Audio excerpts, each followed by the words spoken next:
આપકી અદાલતમાં તેલંગાણાના chief minister Revanth Reddy પર આરોપ છે કે રાજનીતિમાં તેઓ બેવડી નીતિ અપનાવે છે. રેવંત રેડ્ડીજી, રાહુલ ગાંધીએ તમને બનાવ્યા, તમને તક આપી, ચીફ મિનિસ્ટર બનાવ્યા. હવે રાહુલ ગાંધી કહે છે કે ચોકીદાર ચોર છે. તમે કહો છો કે ચોકીદાર મોટા ભાઈ છે. નહીં તમે રજત શર્માજી સિચ્યુએશનને તમારે જાણવી જોઈએ. જે દિવસે Narendra Modiji being prime minister મારા પ્રદેશમાં આવ્યા હતા, પહેલી વાર અમે બંને જણા એક મંચ પર બેઠા હતા, ત્યારે મેં એમને કહ્યું કે નરેન્દ્ર મોદીજી, તમે મોટા ભાઈ છો. Bing prime minister, this country is union of state. જેટલા પણ મુખ્યમંત્રી છે એ બધા મુખ્યમંત્રીના તમે મોટા ભાઈ છો. તમારે મોટાપણું બતાવવું જોઈએ. તમે ગુજરાત લઈ ગયા, gift city, bullet train, Sabarmati riverfront, બધું જ ગુજરાત લઈ ગયા છો. મારા તેલંગાણા માટે તમે એવું કંઈક રિવરફ્રન્ટ આપો, મેટ્રો રેલ આપો, અને ત્યાં પર જેટલા પણ ડેવલપમેન્ટ માટેના ફંડ અપાયા એટલા ફંડ આપો. તમે મોટા ભાઈ છો. આ બધું હવે તમે જો મને નહીં આપો. મોદીજી હંમેશા 5 ટ્રિલિયન ઇકોનોમીની વાત કરે છે, તો 5 ટ્રિલિયન ઇકોનોમી પર હિન્દુસ્તાનને પહોંચવું છે તો હિન્દુસ્તાનમાં 5 મેટ્રોપોલિટન સિટી છે: દિલ્હી, મુંબઈ, બેંગ્લોર, હૈદરાબાદ, કલકત્તા. તો Hyderabad is one of the metropolitan city. જો 5 ટ્રિલિયનની ઇકોનોમી રીચ થવું હોય તો હિન્દુસ્તાન ત્યાં આઈટી, ફાર્મા, આ બધા સેક્ટર્સમાં ઇન્વેસ્ટમેન્ટ આપવાનું છે. તો મોદીજી અમારા તેલંગાણાને એટલો અન્યાય કરી રહ્યા છે કે જેટલા પણ પ્રોજેક્ટ તેલંગાણામાં આવી રહ્યા છે, ડરાવી ધમકાવીને એને ગુજરાત લઈ જાય છે. એટલે મેં યાદ કરાવ્યું કે તમે મોટા ભાઈ જેવા છો. દરેક પ્રદેશના મુખ્યમંત્રીને તમારે મદદ કરવાની છે. એટલે મેં આ વાત કહી. A situation that is not a political party meeting, it's only government. તો ક્યારેક પણ કેન્દ્ર અને રાજ્ય સરકારમાં એક સારું વાતાવરણ, એક સારા રિલેશન રહેવા, ઇન્સ્ટિટ્યૂટથી હું લડવા નથી માંગતો, ગવર્મેન્ટથી, પ્રધાનમંત્રીથી કે કેન્દ્ર સરકારથી. મારી લડાઈ સૈદ્ધાંતિક લડાઈ છે બીજેપીની વિરુદ્ધ, કોંગ્રેસ. રાહુલજી તો રોજ લડે છે એમની સાથે. હા, સૈદ્ધાંતિક લડાઈ તો ચાલી જ રહી છે ને. તો રાહુલજી જે વિચારસરણીથી બોલી રહ્યા છે તે અલગ છે. હું જ્યારે મુખ્યમંત્રી બનીશ, પ્રધાનમંત્રીને એડ્રેસ કરું છું. મારા સ્ટેટની જે જરૂરિયાત છે મારે પ્લેસ કરવી જ પડશે. હું તમને વધુ એક એક્ઝામ્પલ આપું છું. રાહુલ ગાંધી કહે છે ગૌતમ અદાણી ખિસ્સા કાતરું છે. અદાણી ચૂપચાપ તમારું ખિસ્સું કાપી લે છે, અને તમે તો અદાણીને મુખ્યમંત્રી બનતા જ 12,400 કરોડના પ્રોજેક્ટ્સ આપી દીધા.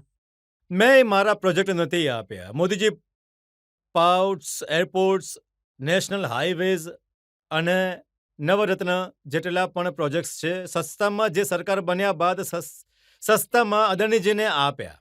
મેં જે અદાણીજીના ખિસ્સા ભરીને પૈસા છે, પૈસા લઈને મારા સ્ટેટમાં ઇન્વેસ્ટમેન્ટ કરાવ્યું. મેં મારા સ્ટેટની પ્રોપર્ટી કંઈ પણ નથી આપી. મેં એમનું પાવર સેક્ટરમાં, આર્ટિફિશિયલ ઇન્ટેલિજન્સીસમાં સેક્ટરમાં એમનું ઇન્વેસ્ટમેન્ટ લીધું. તો ઇન્વેસ્ટમેન્ટ કોઈ પણ હોય, લેવલ પ્લેઇંગ ફિલ્ડમાં હું ઇક્વલ જ આપવા માંગુ છું. અદાણી પણ હોય, અંબાણી પણ હોય, ટાટા હોય, બિરલા હોય કે બીજું કોઈ હોય. તો મારા સ્ટેટમાં જે ઇન્વેસ્ટમેન્ટ કરવા માટે, એમ્પ્લોયમેન્ટ કરવા માટે મારા સ્ટેટમાં આવશે, હું બધાને લેવલ પ્લેઇંગ ફિલ્ડ ઇક્વલી આપવા ઈચ્છું છું. તો આના કારણે અદાણી ડિસ્કોલિફિકેશન કંઈ નથી. અદાણી બ્રાન્ડનો મતલબ ડિસ્કોલિફિકેશન નથી, પણ out of the way favour પણ નહીં કરવી જોઈએ. નહીં, પણ રાહુલજીના દિલમાં તો પાછલા 10 વર્ષથી અદાણીજી છે જ નહીં. સાચું છે. રાહુલજી છે કે ટીવી ચાલુ કરો તો અદાણીને પૈસા જશે, પેટ્રોલ ભરાવો તો અદાણીને પૈસા જશે, તમે વિમાનમાં જાઓ તો અદાણીને પૈસા જશે. હા, સરકાર કોન્ટ્રાક્ટ આપી રહી છે. તમે જે બોલી રહ્યા છો સાચું છે. રાહુલજી જે કહ્યું સાચું છે, કારણ કે સરકાર સસ્તામાં એમને આપી દે છે, મફતમાં આપી દે છે, ફેસિલિટેટ કરી રહ્યા છો. જુઓ, આ ફોટો મારી પાસે છે. તમે વેરી નાઇસ. સારો ફોટો છે ને? હું ખુશ થઈ ગયો. હું કાઢીને રાખું છું. હું બંધ રૂમમાં તોડો મળ્યો અદાણીજીને, સામાન્ય ખુલ્લામાં જનતાની સામે મળ્યો. મેં એમને આમંત્રણ આપ્યું, મારા પ્રદેશમાં ઇન્વેસ્ટમેન્ટ કરો, તમારા પૈસા લઈ આવો, તેલંગાણામાં લગાવી દો. હવે રજત શર્માજી, તમને પણ હું કહું છું કે જો તમારે ઇન્વેસ્ટમેન્ટ કરવું હોય તો you are most welcome to Telangana. કેમ કે being a chief minister, I have to invite investment. I have to create employment in my state. ના, બીજા લોકો સાથે તમે કરત, ટાટાથી કરત, બિરલાથી કરત, તો એમાં પ્રોબ્લેમ નહીં હોત, પણ અમે તો રોજ જોઈએ છીએ કે રાહુલજી કહે છે કે બીજેપીને જ્યાં તક મળે છે જમીન ઝૂંટવીને અદાણીને આપી દે છે. એમના મગજમાં તો એવું પિક્ચર છે જેમ કે અદાણીએ આ દેશને લૂંટીને ખાઈ લીધો. તો જે માણસ દેશને લૂંટીને ખાઈ રહ્યો છે એ તેલંગાણામાં મોટો ઇન્વેસ્ટર બની જાય એ કેવી રીતે થઈ શકે? હું લૂંટવા નહીં દઉં, કેમ કે હું છું, હું લૂંટવા લૂંટી નહીં લેશો દઉં. એમને. નહીં રજત શર્માજી, તમે ત્યાં તેલંગાણામાં રેવંત રેડ્ડી છે, કોઈને લૂંટવા નહીં દઈએ અમે તેલંગાણાને. અમે ઇન્વેસ્ટમેન્ટ લઈશું, અમે એમ્પ્લોયમેન્ટ આપીશું, ઇન્વેસ્ટમેન્ટ ગેરંટી આપીશું. જે ઇન્વેસ્ટર દેશમાં ઇન્વેસ્ટમેન્ટ કરવા આવી રહ્યા છે એમને અમે ગેરંટી આપીશું. એના પૈસા ચિંતા કરવાની જરૂર નથી કોઈ. તો investment guarantee is something different from looting public money. So I am there to protect my people. પણ જે ઘણા બધા એવા લીડર્સ છે જેમણે હાલમાં જ કોંગ્રેસ છોડી છે, જે કોંગ્રેસ પાર્ટીના સ્પોક્સ પર્સન હતા, એ કહે છે કે કોંગ્રેસમાં એમને કહેવામાં આવે છે કે વેલ્થ ક્રિએટર્સની વિરુદ્ધ બોલો.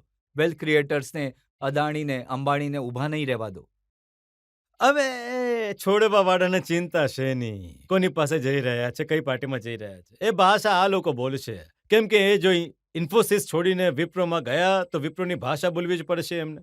કે તમે જે પાર્ટીમાં જઈ રહ્યા છો એ તમે રાજનીતિ છોડીને જ જતા રહ્યા છો.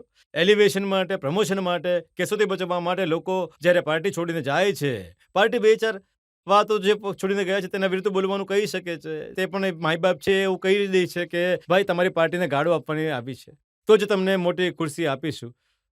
તો આ કઈ રાજનીતિ છે?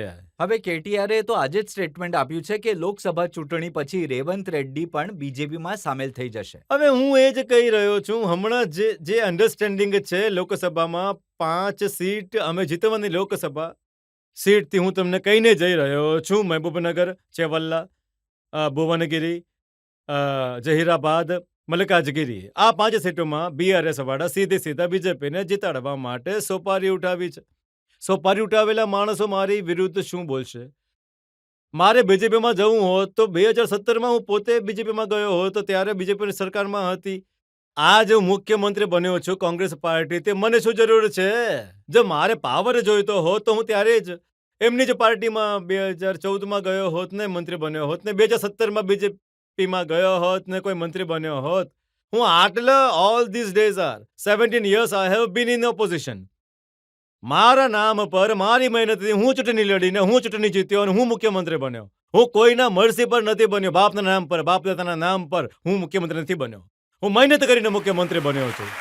તો કેટીઆર ને અમે મને શું લેવા દેવા? ભાઈ મેનેજમેન્ટ કોટા છે, બાપના નામ પર નોકરી મળી છે ને વગર બાપના નામે પટ્ટાવાળો પણ નહીં બની શકે ને. એ મારા વિરુદ્ધ શું બોલી શકે છે? એમણે ડાયલોગ સારો માર્યો હતો. એમણે કહ્યું કે રેવંત રેડ્ડી નાનો મોદી છે, તો નાનો મોદી, મોટો મોદી અને અદાણી મળીને તેલંગાણામાં ટ્રિપલ એન્જિનની સરકાર ચલાવશે. હવે ચાલો એમને કુછ થવા દો. હવે કેટલી વાર છે? 2 મહિના છે. 2 મહિનામાં તો પાણીને દૂધનું દૂધ થઈ જવાનું છે. ઘણા બધા એવા લોકો છે, એ તો સાચું છે કે કોંગ્રેસ છોડીને તો ગયા છે, અને મોટા મોટા લીડર છે. એમાં એવા પણ લીડર છે જે રાહુલ ગાંધીની આસપાસ હંમેશા દેખાતા હતા. પછી એ સિંધિયા હોય, જીતેન્દ્ર પ્રસાદ હોય, કે પછી એ આરપીએલ સિંઘ હોય. તો કોઈને કોઈ કારણ તો હશે કે પાર્ટી છોડી રહ્યા છે લોકો. કેસીસ છે, ED cases, income tax cases. તમને તો ખબર જ છે ને કે મોદીજીનું સ્લોગન આઈસ આર નાઇસ. આઈસનો મતલબ ઇન્કમ ટેક્સ, સીબીઆઈ, ઈડી. નાઇસનો અર્થ narcotics, income tax, CBI, ED. તમને શું જોઈએ છે? આઈસ જોઈએ છે કે નાઇસ જોઈએ છે? મતલબ કયો કેસ જોઈએ છે? તો આમાંથી આઈસ કે નાઇસ આ નેતા લોકોને ઓફર કરી હશે એટલે જ એ લોકો એમાં જતા રહ્યા છે. તો કેસીઆરના એમએલએ અને મેયર છોડીને તમારી પાર્ટીમાં આવ્યા છે, 3 એમએલએ અને 1 મેયર. તો એમને તમે શું ઓફર કર્યું? રાજ્યસભા મેમ્બર પણ, floor leader Keshavraoji, BRS leader of the house. મતલબ તમે શું આપ્યું? આઈસ કે નાઇસ? કઈ નહીં, પ્રેમ આપ્યો. એટલે તો બધા કોંગ્રેસ પરિવારમાં આવ્યા છે ને. કે તમે પણ કોઈ વોશિંગ મશીન લગાડી? નહીં, હજી ખરીદ્યું નથી. હજી નવું ઘર વસાવી રહ્યો છું ને, હજી તો ખરીદ્યું નથી. કેજરીવાલ હાલમાં જેલમાં છે અને સીએમ બનેલા રહેવા ઈચ્છે છે. શું તમારી નજરમાં આ ઠીક છે? બરાબર ઠીક છે. જે ઇલીગલ અરેસ્ટ કર્યા તો એ બધું શું કરી શકે? સરકાર ચલાવવી. તો જે એ અરેસ્ટ જે રીતે થયું છે આખા દેશની જનતા જોઈ રહી છે. 2 વર્ષથી કેસ ચાલી રહ્યો છે. ચૂંટણીના સમયે અરેસ્ટ કરીને અંદર નાખવામાં, ચૂંટણી નહીં લડવાના દેવાની, ચૂંટણીમાં હાજરી જવાની સંભાવનાથી ભારતીય જનતા પાર્ટીએ એમને અરેસ્ટ કર્યા છે. અને જો આ 2 મહિનાથી પછી અરેસ્ટ કરે તો શું ફરક પડવાનો હતો? જ્યારે ઇલેક્શન શેડ્યુલ અનાઉન્સ થયા પછી સોરેનજીને અરેસ્ટ કર્યા, સિટી ઓફ ચીફ મિનિસ્ટર કેજરીવાલજીને અરેસ્ટ કરી લીધા. 2-3 વર્ષથી આ કેસ ચાલી રહ્યો છે. હમણાં ચૂંટણીના સમયે જ અરેસ્ટ કર્યા કેજરીવાલ પાસે શું રસ્તો છે? તો જે ઇલીગલ ડિટેન્શન કોઈ પણ કરે એ ખોટું છે. જો કેસમાં એવિડન્સ છે, એવિડન્સ હતા તો 2 વર્ષ કેમ શાંત બેઠા હતા તમે? જો કેસમાં એવિડન્સ જ નથી તો ચૂંટણીના સમયે તમે કેમ અરેસ્ટ કર્યા? તો આના માટે મોદીજીએ જવાબ આપવાનો છે. મોદીજી જે રીતે સરકાર ચલાવવાની કોશિશ કરી રહ્યા છે ને એ સરકાર બચાવવાની કોશિશ કરી રહ્યા છે, ઠીક નથી. દેશ માટે સારું નથી. તમે કરપ્શનને પનિશમેન્ટ આપવા માટે એને રોકતા નથી. But the situation of arrest 140 crore લોકો જોઈ રહ્યા છે. ચૂંટણી આવ્યા પછી કોઈ ચીફ મિનિસ્ટરને, કોઈ પણ પ્રાઇમ મિનિસ્ટર, કોઈ પણ પાર્ટી, કોઈ પણ સરકાર ઇલેક્શન આવ્યા પછી ઈડી એને જઈને અરેસ્ટ કરે છે. એ દેશ માટે કોઈ શોભા છે કે? આ કઈ રીતે છે? શું ચાલી રહ્યું છે આ દેશમાં? રેડ્ડીજી, તમે જો કેસીઆરને જેલમાં નાખો એના માટે ડબલ બેડરૂમ બનાવડાવો તો એ ઠીક છે. નહીં, હું એ સિચ્યુએશન કહી રહ્યો છું. આ જો સાચે જ કેજરીવાલ આ પોલિટિકલ પાર્ટી પર આરોપ શું છે? 100 કરોડ રૂપિયા કોઈ દારૂના વેપારી પાસેથી પૈસા લીધા, એ પૈસાનો ઉપયોગ કર્યો ગોવા ઇલેક્શનમાં અને પંજાબ ઇલેક્શનમાં, આટલું જ છે ને? પછી સેમ દારૂનો વેપારી ઇલેક્ટોરિયલ બોન્ડ 400-500 કરોડ ભારતીય જનતા પાર્ટીને આપ્યા અરેસ્ટ થયા પછી. સેમ પર્સન, જે માણસે કેજરીવાલને ચૂંટણી માટે પૈસા આપ્યા, એ એલિગેશન ચાલી રહ્યા છે. આજે જ માણસ 400-500 crore he has given to the Bharatiya Janata party in the same name of election bond. પછી આ તમે વ્હાઇટમાં લઈ લીધા, એમણે બ્લેકમાં લઈ લીધા. શું ફરક પડે તમારા બંનેની વચ્ચે? તો આની ઇલેક્શનની ઉપર અસર થશે? ડેફિનેટલી, કેમ નહીં? લોકો જુએ છે ને. એ જે માણસ હવે ઇલેક્ટોરિયલ બોન્ડ, સુપ્રીમ કોર્ટ જજમેન્ટ પછી બધું સાફ સાફ દેખાય છે કે કોણ ઇલેક્ટોરિયલ બોન્ડ કઈ પાર્ટીમાં આપ્યા. 22,500 કરોડના ઇલેક્ટોરલ બોન્ડ આખા હિન્દુસ્તાનમાં ખરીદ્યા હતા. એમાંથી 6,780 કરોડ, એમાંથી ઓલમોસ્ટ 7,000 કરોડ ભારતીય જનતા પાર્ટીને 4 વર્ષમાં મળ્યા છે. આ કોણ લોકો છે આ બોન્ડ આપવાવાળા? આકાશમાંથી ઉતરીને આવ્યા છે કે? બીજેપીના લોકોનું આર્ગ્યુમેન્ટ મેં સાંભળ્યું છે. એ એમ કે છે કે અમારી 18 રાજ્યોમાં સરકાર છે, કેન્દ્રમાં 10 વર્ષથી સરકાર છે, અમને 6,000 કરોડ મળ્યા, પણ બાકીની બધી પાર્ટીઓને એનાથી વધારે પૈસા મળ્યા. કોંગ્રેસને મળ્યા, ટીએમસીની એક રાજ્યમાં જ સરકાર છે, એમને પણ મળ્યા. તો આ બધાના વિષય છે. તો તમારામાં ને એમનામાં કોઈ ફરક નથી ને તમે કોઈ ફરકને ક્લેમ કરી રહ્યા છો. તમે નીતિ રાજા, અમે એક એક્સ્ટ્રીમ શું કહેવાય ઘણી જ નીતિથી રાજ ચલાવી રહ્યા છે. આ ક્લેમ નહીં કરો. તમે પણ બીઆરએસ જેવા, તમે પણ ટીએમટી જેવા હમણાં ને, અને જે કરપ્ટ પાર્ટીથી છે તમે પણ એમાંથી એક જ છો ને. તમે અલગ કેમ કહી રહ્યા છો? તમે અલગ નથી, તમે પણ એમાંથી જ એક છો. તમે કહો છો કે કેજરીવાલને અને સોરેનને અરેસ્ટ કરવાથી લોકસભાની ચૂંટણીના પરિણામો પર અસર થશે? ડેફિનેટલી. જે ભારતીય જનતા પાર્ટી, હું વિદ્યાર્થી પરિસ્થિતિથી હું જોઈ રહ્યો છું ભારતીય જનતા પાર્ટીને, એટલે 81 થી ભારતીય જનતા પાર્ટીની શરૂઆત થઈ મારા હિસાબે. હું 85ના ઇલેક્શનથી little bit I am also observing the election pattern. હંમેશા ચૂંટણીના પહેલા 1.5 વર્ષ 2 વર્ષ પહેલા એક એજન્ડા બનાવે છે કે આ એજન્ડા પર આ વખતે ચૂંટણી લડવી છે. એ જ એજન્ડા પર પ્રિપેરેટરી વર્ક કરી દે, એ જ એજન્ડા પર ચૂંટણી લડે. પણ પહેલી વાર મોદીજી લીડરશિપમાં છે, જે એજન્ડા ફાઇનલ કર્યો હતો એ એજન્ડા પર હવે ભારતીય જનતા પાર્ટી ચૂંટણી લડી રહી, ડિરેલ થઈ રહી છે. એ એજન્ડા હતો 2021-22માં શરૂઆત કરી હતી રામ મંદિરના નામ પર આ વખતે ચૂંટણી લડવાની છે. એટલે રામ મંદિર 2023 જ્યારે આ ચૂંટણી માટે જે પહેલો જે છે જાન્યુઆરીમાં આખો માહોલ બનાવી દીધો અને પછી ચૂંટણીમાં જવા માટે. પણ જેમ જેમ રામ મંદિરનો મામલો ખતમ થતા જ સોરેનને અને કેજરીવાલને અરેસ્ટ કર્યા. હવે ટીવી પર શું ચર્ચા થાય છે? રામ મંદિરનો ક્યાંય ઉલ્લેખ કરે છે કે તો એ પોતાનો એજન્ડાથી ડિરેલ થઈ ગયા. તો હવે ચર્ચા થઈ રહી છે. મોદીજી એમ કહી રહ્યા છે કે હું કરપ્શન કરનારને છોડીશ નહીં. કરપ્ટ જેટલા માણસો લોકો કહે છે હું બધાને અંદર નાખી દઈશ. જો એવું કરવું હોય તો હેમંત શર્મા પર કેસ છે, કેમ અંદર નથી નાખ્યો એમને? જ્યોતિરાદિત્ય પર કેસ છે, કેમ અંદર નથી નાખ્યો એમને? નવીન જિંદલને નહીં અડક્યા, અશોક ચૌહાણને નહીં અડક્યા, અજીત પવારને નહીં અડક્યા. બધા કોંગ્રેસના લોકોના નામ લઈ રહ્યા છો તમે? જેટલા પણ કેસીસ ઈડી કેસીસ છે, ઇન્કમ ટેક્સ કેસીસ છે, બધા લોકો અહીંયાથી ત્યાં જતા એકદમ મહાત્મા બની ગયા. આ લોકોને સાથે બેસાડીને આસપાસે લોકોને બેસાડીને મોદીજી કહી રહ્યા છે હું કરપ્શનની વિરુદ્ધ ચૂંટણી લડી રહ્યો છું. રજત શર્માજી તમે ડિબેટ કરાવો. કેમ કે મોદીજી કરપ્ટ કહીને હું ચાર્જ નથી લગાડતો, પણ મોદીજીની આસપાસના જેટલા પણ લોકો છે, આ લોકો કોણ છે? કાલ સુધી તમે જ કહ્યું હતું આ હાઈલી કરપ્ટેડ ફેલો, આને અંદર નાખવાનો હતો. અંદરનો મતલબ બીજેપીમાં નાખવાનો હતો શું? ક્યાં નાખી રહ્યા છો તમે? પણ જેમ કેજરીવાલ અને હેમંત સોરેનના અરેસ્ટથી એમને ફાયદો થશે, કેજરીવાલને સિમ્પથી મળશે, એમ જ કે કવિતાને અરેસ્ટ કરવાથી ટીઆરએસને બીઆરએસને સિમ્પથી મળશે. હવે તેલંગાણા કરપ્શનમાં અરેસ્ટ નથી કર્યા, દિલ્હી કરપ્શન ચાર્જીસ અરેસ્ટ કર્યા. અહીંયા કરપ્શન ચાર્જીસ શું છે?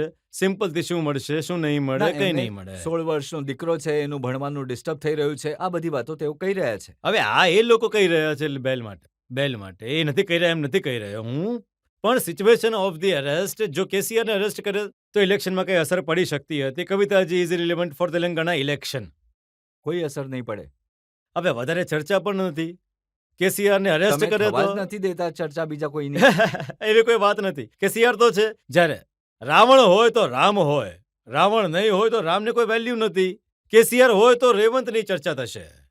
સાઉથના 2 રાજ્યોમાં કોંગ્રેસની સરકાર છે, તો તમારું એવું કહેવું છે કે કોઈ વ્યક્તિને પીએમ કેન્ડિડેટ પ્રોજેક્ટ કરશો કોંગ્રેસ પાર્ટી સાઉથથી? તરફથી? Yes sir. સાઉથ હવે તો ઓલ ઇન્ડિયા પ્રેસિડેન્ટ છે સાઉથથી. મલ્લિકાર્જુન ખરગેજી કર્ણાટકથી છે, કોંગ્રેસ પાર્ટી અધ્યક્ષ છે. અને કેસી વેણુગોપાલજી જનરલ સેક્રેટરી ઓર્ગેનાઇઝેશન છે. અને રાહુલ ગાંધીજી સાઉથથી રિપ્રેઝન્ટ કરી રહ્યા છે. બધા લોકો સાઉથના છે. આવનાર દિવસોમાં સાઉથના જ પ્રાઇમ મિનિસ્ટર બનવાના છે. Happy to here sir. એટલે જ જે કોંગ્રેસ છોડીને જવાવાળા જે નેતા છે તે કહે છે કે સાઉથ લોબીનો કબજો થઈ ગયો કોંગ્રેસ પાર્ટી પર. તો પછી આખા યુપી વાળા તમે સાઉથ તેલુગુ વાળા 42 એમપી છે. Out of 42 we have got only 1 cabinet minister. એક કહીએ તો એક કિશન રેડ્ડીજી. હું રજત શર્માજી, હું તમને એક સવાલ પૂછવા માંગુ છું નરેન્દ્ર મોદીને તમારા માધ્યમથી. ગુજરાતમાં 28 એમપી છે, 7 કેબિનેટ મિનિસ્ટર મળેલા છે ગુજરાતને. તમને યુપીમાં 62 છે, 12 કેબિનેટ મિનિસ્ટર મળ્યા છે. પ્રાઇમ મિનિસ્ટરથી લઈને ડિફેન્સ મિનિસ્ટર, હોમ મિનિસ્ટર, બધા મિનિસ્ટર તમારા જ લોકોએ કબજો કરી લીધો છે. પ્રાઇમ મિનિસ્ટર તમે લઈ લીધા, વાઇસ પ્રેસિડેન્ટ તમે લઈ લીધા, પ્રેસિડેન્ટ ઓફ ઇન્ડિયા તમે લઈ લીધા, બધા જ તમે લઈ લીધા છે. સ્પીકર તમે લઈ લીધા છે. કયા રાજ્યસભાના ચેરમેન વાઇસ ચેરમેન તમને લઈ લીધા. અમને શું આપ્યું તમે? અમે દેશના ભાગ નથી કે શું?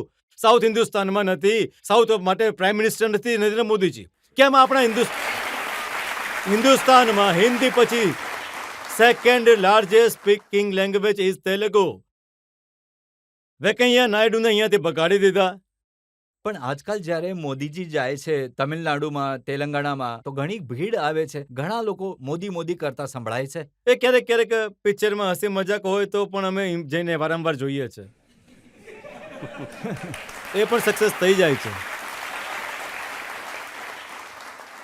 તો હવે બધા લોકો ઇલેક્શન લડવા ઈચ્છે છે. સાઉથથી જ પ્રિયંકા ગાંધી પણ તેલંગાણાથી ઇલેક્શન લડવા ઈચ્છે છે. અમે બોલાવ્યા હતા મેડમ સોનિયા ગાંધીજીને તેલંગાણાથી ચૂંટણી લડવા માટે કોશિશ કરી. સોનિયાજી રાજસ્થાનથી રિપ્રેઝન્ટ કર્યું અને પ્રિયંકાજી રાહુલજીને અમે બોલાવ્યા હતા. એ નહીં આવ્યા. પ્રિયંકાજીને પણ અમે લોકોએ વેલકમ કર્યા હતા તેલંગાણા માટે, કારણ કે તેલંગાણા સ્ટેટ બન્યું છે શ્રીમતી સોનિયા ગાંધીજીના કારણે. અગર તે નહીં હોત તો બીજા 100 વર્ષ પણ થઈ જાત તો તેલંગાણા નહીં બનતું. એટલે હું આ હંમેશા લોકોથી સાંભળું છું. આમના પરિવારથી કોઈને કોઈ અહીંયા રિપ્રેઝન્ટ કરે છે, કેમ કે આ તેલંગાણા સ્ટેટ બન્યું એમના પરિવારના કારણે. તો એ પરિવારની તેલંગાણાથી રિપ્રેઝન્ટ કરે તો એ આપણા માટે શોભા છે. તો અમે લોકો કોશિશ કરીએ કે હજી પણ સુધી તે માન્યા નથી. એક સવાલ હજી લઈ શકીએ આપણે? જે ઇલેક્શન પોલ્સ છે એના હિસાબથી ત્રીજી વાર પણ પ્રધાનમંત્રી નરેન્દ્ર મોદીનો જ નંબર છે અને એ પોતે પણ કહે છે કે ઇસ બાર 400 પાર. તો આમાં તમારું શું સ્ટેટમેન્ટ છે? નહીં, હવે નારા માટે તો સારું છે. હવે 302, 303 જે પણ મળ્યું છે, ગુજરાતમાં 28 છે, બધી મળી ગઈ. રાજસ્થાનમાં 25 છે, બધી જ મળી ગઈ. હરિયાણામાં 10 છે, બધી જ મળી ગઈ. દિલ્હીમાં 7 છે, બધી મળી ગઈ. યુપીમાં તો બીજેપીને 62 મળી, અલાયન્સના બધાને મેળવીને 65-70 મળીને બિહારમાં તો, અને બિહારમાં તો 1-2 છોડીને બધી મળી ચૂકી છે. દરેક જગ્યામાં 100% મળી ગઈ છે, અથવા 95%. આ બધું મળ્યા પછી 300 નંબર સુધી પહોંચી ગઈ ભારતીય જનતા પાર્ટી. હવે 400 જો મેળવ્યું હોય તો પાકિસ્તાનમાં પણ જમવું પડશે, અહીંયા હિન્દુસ્તાનમાં નહીં. કેમ કે આ વખતે દિલ્હીમાં બધું જ મળવાનું નથી, રાજસ્થાનમાં મળવાની નથી, અથવા હરિયાણામાં મળશે નહીં, ગુજરાતમાં મળવાની નથી, યુપીમાં જેટલી સીટ છે એટલી મળવાની નથી, બિહારમાં પણ મળવાની નથી. સાઉથમાં 129 છે, 129 કર્ણાટકાથી આઉટ ઓફ 28, 27 દે ગોટ. આ વખતે તો 10-12 પણ નથી મળવાની. તેલંગાણાથી 4 મળી હતી પાછલા વખતે, આ વખતે તો 2 પણ નહીં મળશે. તો ક્યાંથી 400 મળવાની? ક્યાંથી મળવાની? હા, મને સમજ નથી પડતી. હું આજે રજત શર્માજીના પ્રોગ્રામમાં હું કહીને જઈ રહ્યો છું કે રિઝલ્ટ પછી હું રજત શર્માજી સાથે હું ફોન પર વાત કરીશ. 214 થી લઈને 240 મેક્સિમમ ભારતીય જનતા પાર્ટીનો નંબર, એનાથી વધારે મળવાની નથી. ઇલેક્શન માટે આપણે એક પરસેપ્શન ક્રિએટ કરીએ છીએ. કેસીઆરને પણ એ જ કહ્યું હતું 100 સીટ મળવાની છે 119માંથી, પણ મળી 39. હા, તો મોદીજી પણ એમ જ 400 કહી રહ્યા છે, મળવાની 200 પણ નથી. તો એક જનરલ પરસેપ્શન ક્રિએટ કરવા માટે પોલિટિશિયન એન્ડ વોટ્સએપ યુનિવર્સિટી, મોદીજીની મોટી સક્સેશન એ જ છે ને. વોટ્સએપ યુનિવર્સિટીમાં તો 400 બનાવી દીધા છે. પણ આ વખતે તો આવું નથી. લોકો વિચારી રહ્યા છે. બેરોજગારી, હમણાં સર્વે કંઈક આવ્યો હતો, હમણાં કોઈક બતાવી રહ્યું હતું, 62% of population youngsters anti Modi. જે અસેન્શિયલ કોમોડિટીઝના પ્રાઇસ 72% વધી ગઈ. 400 રૂપિયાનો સિલિન્ડર 1200 રૂપિયાનો થઈ ગયો, 50 રૂપિયાનું પેટ્રોલ 100 રૂપિયામાં 110 રૂપિયાનું થઈ ગયું. દરેક વસ્તુ મોંઘી થઈ ગઈ. He has promised every year 2 lakh 2 crore jobs. But I have asked one question in Parliament in 2023-22. He has replied, એ હિસાબથી 20 કરોડ જોબ આપવી જોઈતી હતી. પણ જવાબ એ આવ્યો 7,21,680 જોબ્સ. 20 કરોડ જોબ્સ આપવાનો વાયદો કર્યો હતો મોદીજીએ, આપી 7 લાખ. અને જનધન ખાતામાં દરેક ગરીબને 15 લાખ રૂપિયા સ્વીઝના કાળું ધન લઈને આવીને ખાતામાં નાખવાનું કહ્યું હતું. તમારા ખાતામાં આવ્યું કઈ? ભાઈ, અહીંયા કોઈ છે કે 15 લાખનો કોઈને મળ્યા? આટલા બધા લોકો છે, કોઈને નથી મળ્યા. કોઈ ખેડૂતનો દીકરો છે અહીંયા, ખેડૂતની ઇન્કમ ડબલ કરીશું એમ કહ્યું હતું. આજે તો દિલ્હીમાં સુસાઇડ કરી રહ્યા છે. મહિના પહેલા અહીંયાના ખેડૂત માટે જે કાળું કાનૂન લાવ્યા, 700 લોકો મરી ચૂક્યા છે. હરિયાણામાં, પંજાબના ખેડૂતો આખા દિલ્હીને ઘેરીને રાખ્યું છે. પોલીસ ફાયરિંગમાં ખેડૂતો મરી જાય છે. ડબલ ઇન્કમ ક્યાંથી થઈ ગઈ? મોદીજીએ ક્યાંથી આપી? દરેક ગરીબને ઘર અપાવવાની 2022 75th યર ઓફ ડેમોક્રેસી. દરેક ગરીબને ઘર આપવાનો વાયદો કર્યો તો મોદીજીએ. કેટલા લોકોને ઘર મળ્યું? હિસાબ કરતા પહેલા બોલો. તો પણ મોદીજી ત્રીજી વાર પ્રધાનમંત્રી બનવાનું સપનું જોઈ રહ્યા છે. તો એટલે આ દેશ ખેડૂતોને, યુવકોને, મહિલાઓને હું રિક્વેસ્ટ કરવા માંગુ છું, ભાઈ, આ દેશ ક્યાં જઈ રહ્યો છે? કોને વોટ આપી રહ્યા છો? કઈ સરકાર બનાવી છે આ હિન્દુસ્તાનને સુધારવા માટે તમે કોશિશ કરી રહ્યા છો? અને ફાઇનલી રજત શર્માજી, 1951 જ્યારે ઇલેક્શન થયું હતું ત્યારથી, એટલે કે 64 યર્સ, 1947 થી 2014, 67 યર્સમાં 14 પ્રાઇમ મિનિસ્ટર્સ, મતલબ કે કોઈ 2 વાર, કોઈ 3 વાર થયા હશે, 14 prime ministers, they have borrowed 55 lakh crores. 2014 થી લઈને 2024 સુધી નરેન્દ્ર મોદીજીએ કેટલી લોન્સ લીધી હતી ખબર છે Rajat Sharmaji? 130 lakh crore. This is 67 years થી જેટલી લીધી એનાથી ડબલ લોન લીધી હિન્દુસ્તાન સરકારે. એ પૈસા ક્યાં ગયા એ દિવસે? આટલા પ્રાઇમ મિનિસ્ટર પાટણ નાંગલથી લઈને નાગાર્જુન સાગર સુધી આ ટ્રેન થી લઈને આ બધું બનાવ્યું એને. અને એરપોર્ટ્સ, પોર્ટ્સ, નેશનલ હાઈવેઝ, આ દેશમાં જેટલી પ્રગતિ કરવી હતી 67 yearsમાં 14 પ્રાઇમ મિનિસ્ટરે કરી. એ લોકોએ ખર્ચો કર્યો, લોન લીધી 55 લાખ કરોડ. પણ નરેન્દ્ર મોદીજીએ એકલા જ 130 લાખ કરોડની લોન લીધી. આ પૈસા ક્યાં ગયા? કોના કિસ્સામાં ગયા? શું જ્યારે બનાવ્યું BJP નરેન્દ્ર મોદીજીએ? જ્યારે બીજેપીના લોકો આવશે ત્યારે એમને હું આ બધા સવાલ જરૂર હું પૂછીશ. તમને data you take the data. કેમ કે મેં પાર્લામેન્ટમાં ક્વેશ્ચન પૂછ્યો હતો નિર્મલા સીતારામનજી સાથે પણ વાત કરી હતી. હું એટલા જવાન લોકો, જે ભણેલા ગણેલા લોકો છે, આ યુવકના દેશના જે ભવિષ્ય છે એમને વિચારવા માટે હું કહું છું. આ મારા એકલાની જવાબદારી નથી. આ પૈસા ક્યાં ગયા? તમે લોકો કેમ પૂછતા નથી? તમારા લોકોની જવાબદારી નથી શું આ પૂછવાની? પહેલી વાર તમને વોટનો અધિકાર મળે છે. કોને વોટ આપી રહ્યા છો તમે વિચારીને આપો. હા તો કોઈ ચિંતા નથી. બીજા વધુ 100 કરોડ હજે 100 કરોડ તમારા પરિવાર પર કરજો આવશે ત્યારે ખબર પડશે. આપણી પણ પ્રોપર્ટી. નહીં, તમારો અધિકાર છે સવાલ પૂછવાનો, બિલકુલ, અને અમારી જવાબદારી છે આ સવાલો પૂછવાની, એના જવાબ લેવાની ને જનતાને જવાબ મળવા જોઈએ. પણ આ ઘોંઘાટમાં એક માણસનું સપનું રહી ગયું. રોબર્ટ વાડ્રા આ વખતે ચૂંટણી લડવા માંગે છે. જો voter Indian citizen anyone can contest. એ અમેઠીથી લડવા માંગે છે. એમને તમે તેલંગાણામાં એડજસ્ટ કરી શકો છો? કેમ કે બાકી તો કોઈ આવી નથી રહ્યું. ટિકિટનું સીએસી ફાઇનલાઇઝેશન કરે છે. જો સીએસીમાં ફાઇનલ થઈ જઈને જો કોઈને પણ આપે તો રજત શર્માજીને પણ તેલંગાણાથી લડવા માટે અમે રાજી કરીએ છીએ.